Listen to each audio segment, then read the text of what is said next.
In this video, we're going to talk about operations on Taylor series. So specifically, there are a few things that we can do to a Taylor series to quickly get a new one. And we've talked about some of these before. So in section 10.8, we actually covered all of this stuff that I've kind of put this brace around. So we talked about how we can substitute into a known Taylor series. So we did this example with sine of x and its Taylor series, and we substituted in x squared in for the x to get a Taylor series for sine of x squared. We can also perform algebra on Taylor series and do things like take a Taylor series and divide it by something, or multiply it by something. You could even multiply two Taylor series together. So the example that I did back in that section was I took the Taylor series for sine of x squared and I divided it by x. So I just took each of these terms that we had here and divided them by x. It looks like I do need to put a minus ... to indicate that this does go forever. But this we'd seen before. We had seen substitution and algebra before. So I want to do an example where we practice these. Okay, so here is the example. So let's find the Taylor series of the function f of x equals 1 over x plus 4 that's centered at x equals 0. So when it says it's centered at x equals 0, it means that the value of a is 0, and using algebra and substitution. So that means we don't want to do it the long way, the way that where we take derivatives and plug in 0 into all of them and then figure out the coefficients. We want to do this using algebra and substitution. So, and then it asks us to write this in sigma notation and write the first 4 terms and a plus ... once the pattern is clear. Okay, so to do this, I have this function here. I want to begin by identifying, so let's identify a Taylor series that f of x, our function, resembles. So is there a function that we know the Taylor series of that f of x is really close to? And at this point, I want you to pause the video for about 1 minute and see if you can determine what that Taylor series is. You might need to look back at your notes for this, but 4, 3, 2, 1, pause the video. Pause the video and see if you can remember what the Taylor series is, which function that we know the Taylor series of that looks really similar to this. Alright, so hopefully you've done that. Hopefully you've paused the video to really think about that. So here is the function. It's 1 over 1 minus x. It's sigma notation. That was the sum from 0 to infinity, x to the n. It was the geometric series. And when we plug in values into this, this was 1. That's what we get when you plug in 0. When you plug in 1, you get x. When you plug in 2, you get x squared. And then it keeps going, plus x cubed, plus ... So we know the Taylor series for the function 1 over 1 minus x. So what I'm going to do is, I'm going to call this something. I'm just going to call this function g of x. It's just going to make it a little bit easier notationally for me to do that. Okay, so we've identified that Taylor series. The next thing that I want to do is, we want to manipulate the given function f of x to have this form, to look more like g of x. Okay, so in particular, what would I need to do to make it look more like g of x? There are two key things. I don't want a 4 in the denominator there. I want a 1. And the other thing is I need a minus sign in front of the variable. Okay, so I'm going to begin by just copying down f of x. It's 1 over, and I'm going to put the 4 first, just so it aligns more with a constant term of g on the bottom, the 1, where the 1 is written first. And then I'm going to think about, well, what can I do to this to not have a 4 in that spot, but to have a 1? If I wanted a 1 there, I would need to factor the 4 out. And if I factor the 4 out, I would be left with 1 there. And I would be left with plus x over 4 after that. Okay, so we have this. So overall, I have 1 all over, and then there's this 4 factored out. But having a 4 factored out means I'm just multiplying by a constant. And that's no big deal in terms of Taylor series. So it's fine. It's going to be fine for us to have this 4 factored out. We could handle that easily, and we'll see why. And the other key difference that we noticed was we don't want a plus sign down here. We want a minus sign to match up with this minus sign. So the way we will get that is we will just rewrite the plus as a double negative. It's a double negative. So it's 1 minus negative x over 4. Okay. So what we have now is this whole thing is, so the 1/4 in front, I'm just going to write it as 1/4. This is 1/4 times g, this function up here, but where I'm plugging in negative x over 4. Okay. So in other words, this part right here that I'm circling, that is g of negative x over 4. Okay. So what I need to do now is, I have the 1/4 in front, and I'm going to substitute. I have negative x over 4 in the parentheses. Let's substitute that into the sigma notation version of g of x. So I'll get the sum from n equals 0 to infinity. And now let's substitute. So I'll get negative x over 4 being plugged in to the n power. Okay, so I still got that 1 over 4 in front. So we still have that. And now I'm going to substitute in the negative x over 4 into all of these terms. So I'll still have the 1 in front. After that, I would have minus x over 4. Then I square it, and that would give me plus x squared over 4 squared. Or I could also write x squared over 16. Plugging it into the x cubed term, we'd have minus x cubed over 4 cubed. And this would keep going. So I would have plus dot dot dot. It keeps alternating like this. All right. So now I need to distribute in that 1/4. Distributing in the 1/4, we will get 1/4 minus x over 4 squared on the bottom, plus x squared over 4 cubed, minus x cubed over 4 to the 4th. Let me write that 4 to the 4th a little bit better. 4 to the 4th, plus dot dot dot. Okay, so we have written out the first 4 terms, and then I concluded it with this plus dot dot dot, like the question wanted, once the pattern was clear. And I've also written it in sigma notation, that was here. So at this point, we have the Taylor series for the function 1 over 4 plus x. This was what it was in sigma notation, and this is what it was with some of the terms written out. One quick thing that I'm going to do with this is, so it's customary that when you have a Taylor series, to sort of separate out the x to the power term. So like within this parentheses, there's a negative sign, and there's also this 4. It's kind of customary to, it's kind of convention to separate that out a bit. So I'll write everything else. And then this whole thing to the n, I could split it up. It'll be negative 1, because that's what the negative contributes. Negative 1 to the n power. I'll get an x to the n power. And then that whole thing divided by a 4 to the n. So I won't require that you do that on homework assignments and whatnot, but this is just something to note. If you were to take another math class, for example, that focuses more on sequences or series, something like Math 23 at Santa Clara, you would likely see this type of notation more, where they just do a little bit of algebra to rewrite it. So the next thing that you can do to a Taylor series to quickly get a new one is you could take a derivative.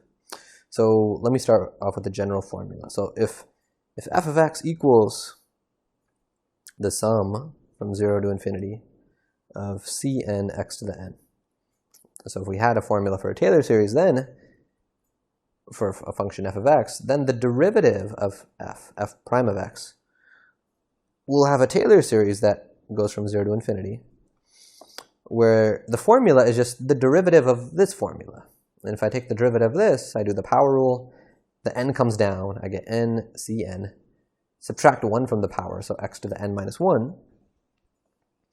Okay, so this is what the the Taylor series for f prime will look like. So one important observation that I want to make is, if you were to plug in 0 into this, because of this n at the front, the first term is 0. So the first term is 0, and if the first term is 0, we might as well not start it at n equals 0. We might as well skip that term and just start it at n equals 1. And it's the same thing, because I would just be skipping the term 0, but 0 doesn't affect the sum. Okay, so let's look at an example. So e.g., for example, sine x, its Taylor series centered at 0, its Maclaurin series, is x minus x cubed over 3 factorial plus x to the 5 over 5 factorial minus dot dot dot, keeps alternating like this. In sigma notation, that's the sum from 0 to infinity, negative 1 to the n, times x to the 2n plus 1. Having 2n plus 1 in the exponent is what lets me get all of these odd numbers, just the odd numbers in the exponents. Okay, and then on the bottom, I also have those exact same odd numbers. So I need a 2n plus 1 factorial. Okay, and that's the Taylor series for sine x. Okay, so what happens now if we take the derivative of this?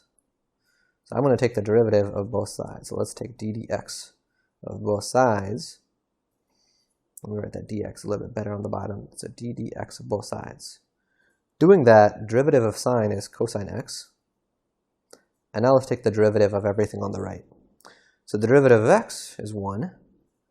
And now I have to do power rule on these terms. So I'd get 3x squared over 3 factorial plus 5x to the 4th over 5 factorial plus dot dot dot equals, let's also take the derivative of the formula in sigma notation. So that'll give me 2n plus 1 coming down times negative 1 to the n times x to the 2n, because I subtract 1 from the power, over 2n plus 1 factorial. Okay, let's simplify this if we can. So this whole thing here, well, the 1 stays as 1. The 3 is going to cancel something on the denominator, because 3 factorial is 1 times 2 times 3. When I cancel that with a 3 on the top, I'll be left with x squared on the top. And I'll just be left with 2 factorial on the bottom, because I'd just be left with 1 times 2. If I do the same thing with the next term, I'll be left with x to the 4. A 5 will cancel with the 5 on the bottom, but then on the bottom, I'll still have 4 factorial left over. So plus dot dot dot. And hopefully this looks familiar. This is matching up with what we know cosine x's Taylor series should be, and that's good. That's good that it's matching up with that. So let's also simplify the sigma notation to see if sigma notation also matches up with what we know it should be. So this 2n plus 1 on the top is going to cancel with the 2n plus 1 on the bottom. So on the top, I'll just have negative 1 to the n, x to the 2n. And when I cancel the 2n plus 1, I'll still have a 2n factorial on the bottom. Okay, and that is the sigma notation that we know the Taylor series for cosine has. So what we're getting here matches what we know it is. So that's nice. Okay, so the question I have about this now is, well, isn't this obvious? Isn't it obvious that if you just have a Taylor series like this and you just take the derivative, shouldn't, in terms of the formula, that mean we just take the derivative of the formula part, like whatever this an term is here? And the answer to that is actually no, because there are certain types of series where this doesn't work. So this is actually not true. For one of the examples, one of the more common ones is a Fourier series.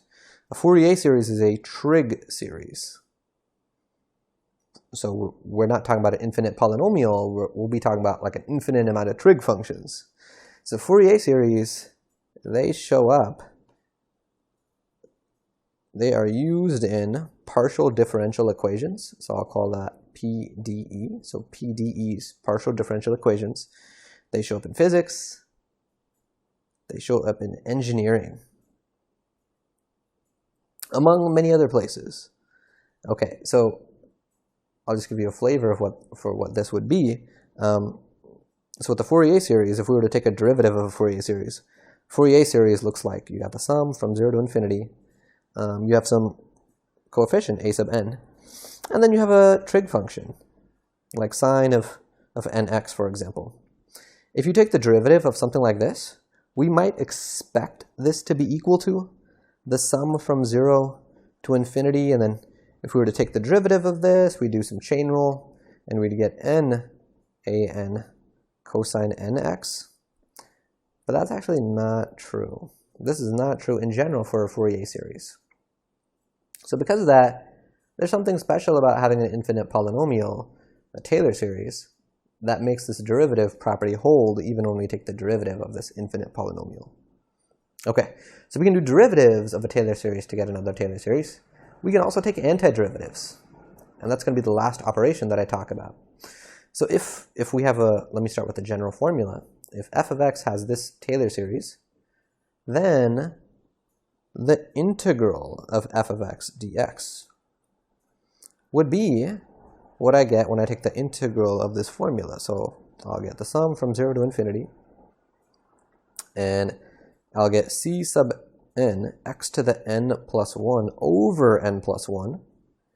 And because this is an indefinite integral, we will also have a plus c. So just like we normally would with an integral, with an indefinite integral, I can't forget that plus c. So let's do an example. Okay. So let's find the Taylor series of f of x equals ln of 1 plus x. That's centered at x equals 0. So that means the a value, the center point, is 0 here.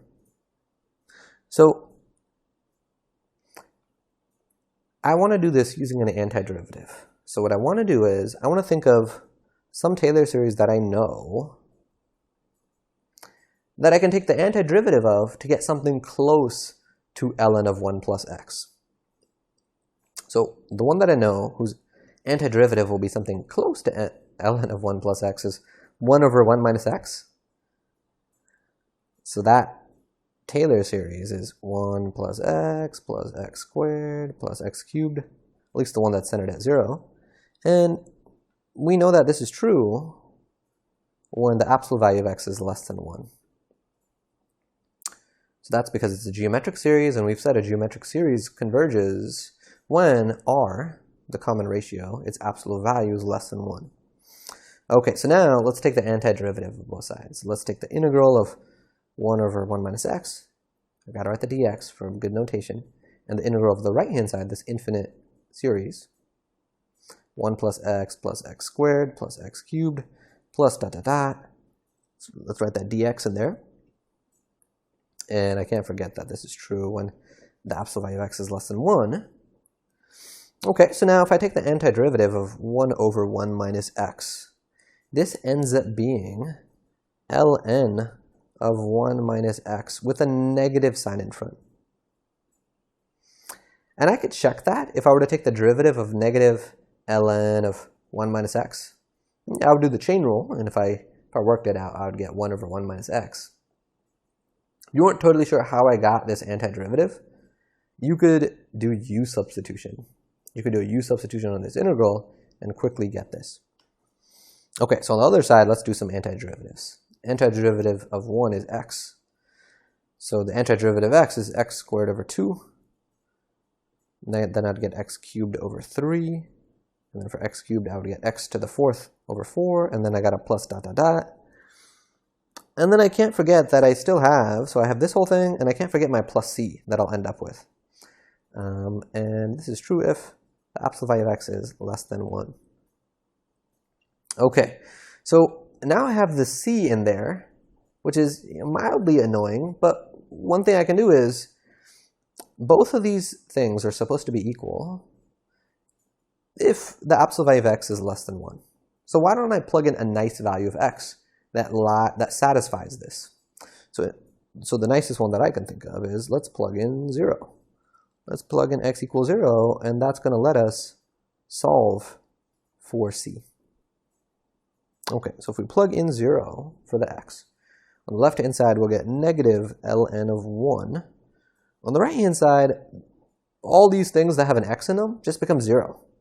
And I still have the plus c. Okay. ln of 1 is 0, so the left-hand side is 0. The right-hand side is c, so now we know that c is 0. Okay, so that is nice. We figured out what c is. Let's go ahead and plug it back in. So, and let me also take this negative sign, and move it over the right-hand side.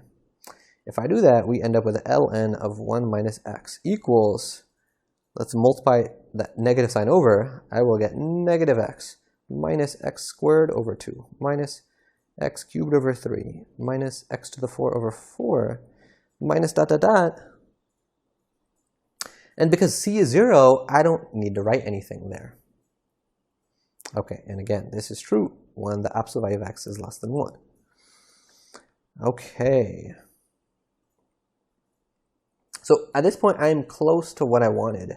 I wanted a Taylor series for ln of 1 plus x, and we have one for ln of 1 minus x. So I'm one quick substitution away from getting what I want.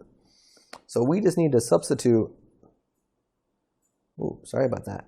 We just need to substitute negative x for x. And let's see what happens when we do that. So doing the substitution, we will end up with ln, let's switch to black again. ln of, so on the left-hand side, I will get ln of 1. If I replace this x with a negative x, we'll end up with ln of 1 plus x. Because it's actually going to be 1 minus negative x, because we're substituting in negative x for the x. And that just becomes 1 plus x in the parentheses. On the right-hand side, if you replace the x's with negative x's, we will get x. In the even power terms, the negative goes away. So it'll still be negative x squared over 2. The odd power term will switch signs though, so plus x cubed over 3. The next one will be minus x to the 4 over 4. And then it'll be plus dot dot dot. All right, so we have this. Okay, so this is a Taylor series for ln of 1 plus x. Let's go ahead and box this.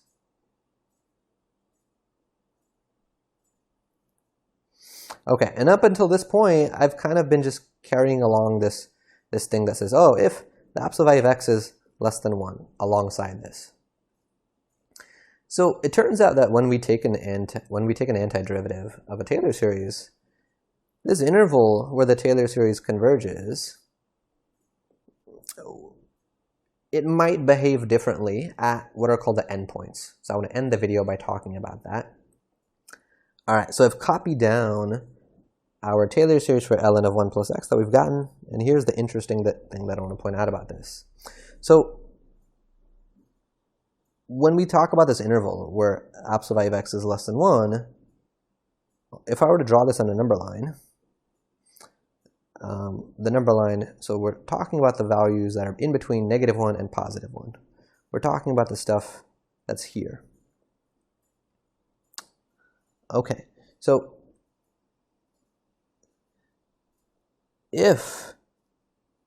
this interval here is called the interval of, let me scoot it over a little bit so I can fit this. It's called the interval of convergence. If the interval of convergence is finite and we integrate like we did, and we integrate the new Taylor series,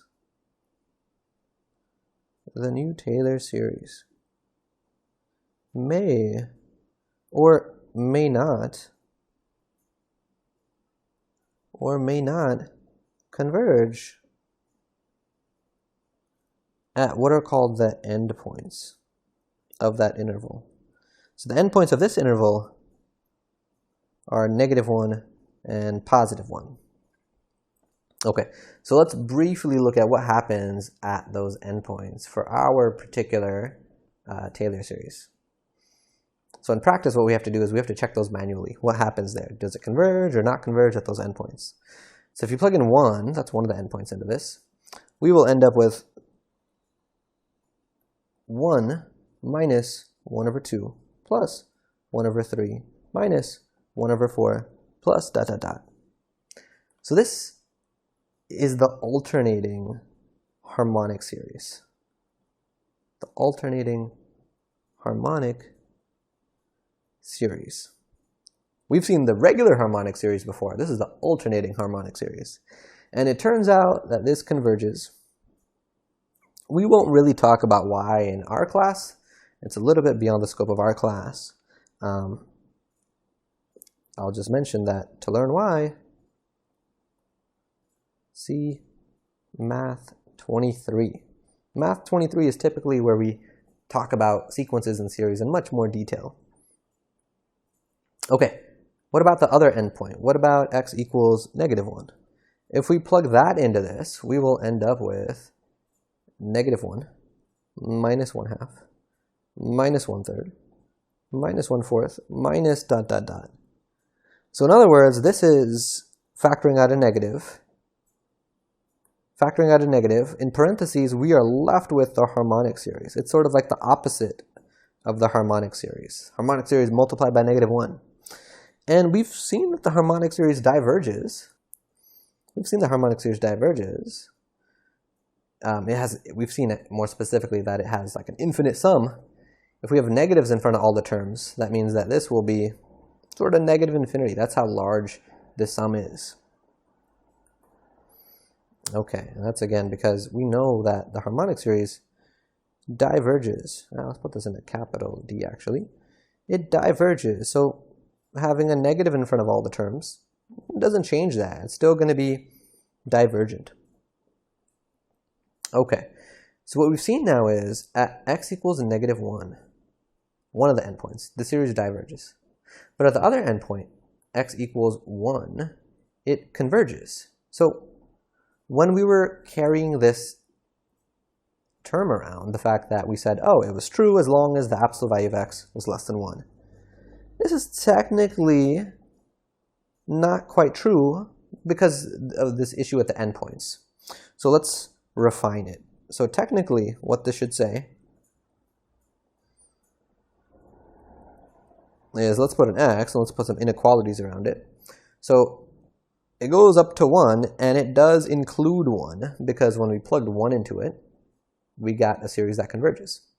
At -1, it does not include -1, because when we plug -1 in, we got something that diverges. So the interval of convergence for ln of 1 plus x, that's what we got after we took an antiderivative, was slightly different than the series I started off with. And this can happen when you take an antiderivative. What's happening at the endpoints, whether the endpoints converge or diverge, might change when you take an antiderivative. Alright, so at this point we have talked about goal 1, how to perform operations like antiderivatives, derivatives, algebra and substitution on a known Taylor series to get a new one.